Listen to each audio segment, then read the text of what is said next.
Ya, pemirsa, hingga saat ini minyak goreng bersubsidi minyak kita masih jarang di pasaran. Kalaupun ada, harganya sudah naik di atas harga eceran tertinggi Rp14.000 per kilogram. Sudah banyak upaya yang dilakukan, ada yang menyebutnya bongkar pasang karena tidak juga bisa menjawab persoalan kelangkaan minyak kita. Apa yang menjadi masalah dan bagaimana bisa minyak kita ada? Kita akan berbincang bersama dengan Ketua Umum Asosiasi Bank Benih dan Teknologi Tani Indonesia atau AB2TI, pakar pertanian IPB University, Dwi Andreas Santoso. Prof. Andreas, selamat pagi. Selamat pagi, Mas. Ya, Prof. Andreas, sampai kita bicara sekarang minyak kita masih jarang, kalaupun ada harganya di atas 14.000. Apakah memang masalahnya karena semata-mata hanya distribusi, atau lebih karena produksi? Ada yang menyebut bahwa CPO untuk minyak kita ini tersedot oleh program B35. Bagaimana, Prof? Iya, itu memang ada beberapa faktor ya, dan juga sudah barang tentu faktor yang lainnya faktor rumor kan ya. Nah, faktor rumor yang kita dengar kan katanya ada yang menimbun digunakan untuk apa? Untuk tahun 2024 kan. Jadi itu sama ketika harga minyak naik sangat tinggi di tahun 2022 kan, di bulan Maret April itu kan sangat tinggi kan harga minyak, sehingga pemerintah mengeluarkan sejak Februari sebenarnya tahun lalu. Pemerintah mengeluarkan banyak kebijakan, 6 kebijakan Kementerian Perdagangan, dan 6 kebijakan tersebut gagal semua kan. Lalu kemudian pada saat itu muncul kartel, sehingga 27 perusahaan dituduh melakukan kartel. Bagaimana bisa kartel kan? Logikanya kan nggak mungkin. Karena perusahaan terkait dengan minyak goreng, minyak ini kan sangat besar, minyak sawit ya. Dan juga konsumennya amat sangat beragam. Sehingga kan itu juga harganya tidak terbukti. Jadi itu, Mas. Soal dugaan bahwa ada dua harga CPO. Ini ada ekonom yang mengatakan ini karena ada dua harga CPO, sehingga akhirnya produsen CPO lebih suka menjual ke program B35 daripada jual ke produsen minyak kita. Itu benar atau tidak, Prof? Oh iya, itu jelas, Mas. Karena apa? Karena sering saya sampaikan, selama pemerintah membuat dua harga, ada disparitas harga di sana, maka akan terjadi banyak hal. Yang kejadian pertama, ya sudah, mereka minyak goreng kita, MGR, itu minyak goreng rakyat tersebut, yang kemudian dikemas sebagai minyak kita, ya sudah dijual dengan harga yang ada. Itu kan hanya 14.000, Mas. Harga saat ini minyak goreng sudah di atas 21.000. Ada disparitas yang sedemikian besar. Selama di Republik ini ada disparitas harga dan dijual bersama-sama, pasti terjadi kelangkaan. Prof, maksud saya karena adalah orang akan berebut yang murah. Oke, Prof, maksud saya adalah sinyalemen atau tuduhan atau dugaan harga CPO-nya, Prof, bukan harga minyak gorengnya. Apakah memang benar pemerintah membeli CPO untuk program B35 itu lebih mahal daripada membeli CPO untuk program minyak goreng minyak kita ini? Loh, kalau itu iyalah, apalagi kita tahu kan program konversi biodiesel ini kan sekarang dinaikkan kan B20 ke B35.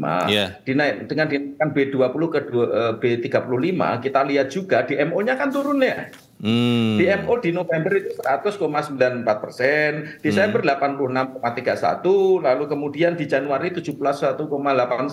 Jadi DMO-nya juga turun. DMO ini maksudnya di luar B35 atau B30 itu ya, Prof ya? Oh enggak, DMO ini untuk minyak kita kan. Oh oke. Ya, jadi di luar B30 atau B35 kan? Market obligation kan? Ya, domestic market obligation ini berbeda dengan program biodiesel. Biodieselnya dinaikkan dari B20 ke B35. Dan biodiesel ini aman-aman, Mas. Perusahaan-perusahaan sawit ini kan itu mereka menghitung dari harga keekonomian. Harga keekonomian, harga pasar minyak sawit dunia kan? Nah, jadi ya sudah, mereka lebih suka ke sana, dan kita tahu persis kan dari BPD PKS kan, Badan Pengelola Dana Kelapa Sawit tersebut, itu 90% lebih tersedot, Mas. ke program biodiesel. Jadi lebih aman mereka menyetor ke program biodiesel daripada ke minyak kita kan, karena program MGR minyak rakyat ini kan harganya amat sangat rendah di bawah harga keekonomian kan. Prof Dwi, Menko Perekonomian Airlangga Hartarto membantah, mengatakan bahwa tidak tersedot loh ke B35 pasokan CPO untuk minyak kita itu, sementara Menteri Perdagangan kan Zulkifli Hasan menduga itu yang terjadi. Ini yang benar yang mana, Prof? Ya kalau saya sih sederhana saja lah kan, melihat kondisi yang sekarang ini, yang existing sekarang ini, di mana minyak kita kekurangan stok kan berarti ada stok DMO yang berkurang kan ya. Kalau stok DMO berkurang ya sudah barang tentu itu beralihnya kemana? Sesederhana itu toh Mas, pikirnya kan kita kan. Saya kembali ke pernyataan Prof Andreas yang awal tadi, ada rumor, ada dugaan timbun-timbunan begitu untuk pemilu 2024, maksudnya begitu ya Prof Andreas ya? Iyalah, itu rumor-rumor seperti itu kan ada juga. Tapi itu kan rumor ya, masih belum terkonfirmasi Prof. Nah pertanyaannya begini, minyak kita ini sekarang jarang ada di pasar, lebih karena tidak ada barang, karena kurang pasokan bahan baku CPO-nya, atau memang barangnya cukup, tapi memang tidak dilepas ke pasar, memang dalam tanda petik ditimbun. Bagaimana, Prof? Nah, dua-duanya bisa terjadi, Mas. Dua-duanya bisa terjadi. Dan ini tergantung penegakan hukum pemerintah ya. Karena apa? Karena tadi juga saya sampaikan, DMO juga menurun kan, yang diserahkan. Lalu kedua, apakah betul terjadi penimbunan? Nah itu sebenarnya tugas dari pemerintah melakukan itu, investigasi terkait dengan itu. Tapi fakta yang ada kan, minyak kita menurun. Kan? Bisa juga yang ketiga, karena kita sudah barang tentu konsumen berebut ke minyak kita, karena harganya sangat jauh loh Mas, dari di atas 21.000 yang itu hanya 14.000 kan, sehingga perebutan ke sana, kalau ke sana ya pasti stoknya dengan cepat menurun kan. Jadi banyak hal terkait dengan, tapi dari kesemuanya sebenarnya Mas, kebijakan ini salah. Kebijakan yang mana, Prof? Persis dengan kebijakan di tahun 2000. Ya kebijakan seperti minyak kita ini, menyediakan minyak kita itu, pemerintah mau melakukan kebijakan itu, jangan sampai ada disparitas harga. Bagaimana caranya ya?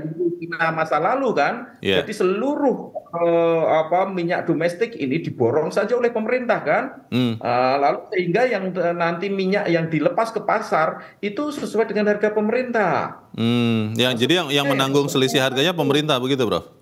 Iyalah, yang menanggung selisih harganya pemerintah. Bukan seperti cara ini yang pasar bebas dibiarkan saja pasar bebas, lalu ada pasar bersubsidi, kan?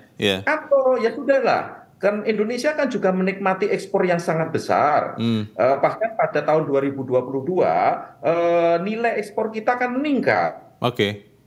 Kalau minyak kitanya dihapus saja, Prof? Kan menjadi dari 26,75 miliar US terjadi peningkatan, kita juga menikmati itu. Tapi kalau kebijakannya salah yang diselenggarakan sedulur tani Mas, jaringan tani kami ada juga yang di kelapa sawit. Baik, Prof Andreas. Halo. Ya, Prof. Kalau minyak kitanya dihapus bagaimana, Prof? Jadi intervensi itu bukan di harga jual, tapi nanti diintervensinya di produsen. Itu bisa atau tidak? Oh jangan di produsen Mas, kalau di produsen balik lagi, biarlah kalau menurut saya, mengingat tahun 2022 kemarin juga kisruh kan, lalu kemudian muncul berbagai anggapan bahwa ini ada kartel, mafia dan lain sebagainya. 6 kebijakan yang dikeluarkan Kemendak gagal semua kan. Mengingat lalu orang terpaksa harus antri berjam-jam hanya untuk membeli minyak, ini kan nggak masuk akal ya kebijakan itu. Lebih baik sekarang gini, siapa yang paling terkena dampak dari kenaikan harga minyak kan ya? Yang terkena dampak kan ya sudah barang tentu masyarakat miskin. Kita kan memiliki pola saat ini, pola safety net kan, jaring pengaman social safety net. Ya sudah, masyarakat miskin dibantu melalui BLT supaya dia bisa membeli bahan pangan sesuai kapasitas mereka kan, bukan kemudian terjadi disparitas harga. Iya. Kalaupun pemerintah melakukan kebijakan disparitas harga, harus betul-betul ketat, Mas, pengawasannya. Atau dikuasai Kalau enggak, sepenuhnya oleh pemerintah, begitu yang tadi Anda bilang ya?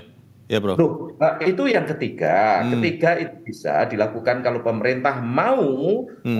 ya seluruh minyak goreng dibeli semua oleh pemerintah, Hmm. didistribusikan oleh pemerintah. Itu yang dilakukan Di beras Cina ya? masa lalu kan? Atau di beras ya, Prof ya? Iya, untuk iya, iya, di beras yang enggak lah, beras kan lain. Dalam arti Cina dulu produk-produk pertanian Hmm. itu semuanya dibeli oleh pemerintah dan distribusikan lagi, dijual lagi oleh pemerintah. Kalau Hmm. seperti itu bisa. Nah, kita kan sekarang mengintegrasikan sistem pangan kita ke sistem pangan dunia. Hmm. Ketika mengintegrasikan sistem pangan kita ke sistem pangan dunia, hal seperti itu tidak bisa kita kelola, Mas. Nggak Hmm. mungkin kita mengelola. Oke, Karena apa? Kita akan mengikuti pergerakan harga di tingkat internasional, baik. kan? Itu. Nah, nanti kalau harga di tingkat internasional turun, harga minyak goreng pasti turun juga, kan? Prof Gitu. Andreas, jadi ini kan kita tidak lama lagi, bulan depan sudah masuk bulan Ya. puasa ya, bulan Ramadan. Secara tradisional Ya, konsumsi minyak goreng juga ikut naik. Kita tidak betul. bisa berharap bahwa kebijakan termasuk meningkatkan produksi minyak kita ini akan efektif menghadirkan minyak kita dengan harga yang 14.000 itu. Bisa berharap apa Ya. tidak, Prof? Oh iyalah, itu saya kira susah itu kan. Hmm. Kita berharap kemudian kebijakan tersebut berhasil. Kecuali kita Hmm. sangat berharap vegetable oil-nya semakin turun harganya kan ya. Hmm. Atau palm oil di tingkat dunia di Rotterdam sana diputuskan turun atau di Malaysia sana turun harganya. Nah Hmm. kalau seperti itu ya bisa kan. Oke. Akan terkendali karena Ya. apa? Karena akan mengikuti harga internasionalnya. Hmm. Tapi kalau seperti itu kan harga minyak sawit internasional masih relatif tinggi, ya nggak akan mungkin bisa. Pasti akan terjadi Baik. penyelewengan terkait Baik. Oke. terkait dengan rakyat. Jadi Ya. itu. Kita harap sih ada solusi ya, tapi memang kelihatannya ini rumit sekali. Tapi kita akan bahas nanti di bagian berikutnya. Untuk saat ini terima kasih Ya, Profesor Dwi Andreas Santosa. Selamat pagi, Pak. ya. Selamat pagi, Mas.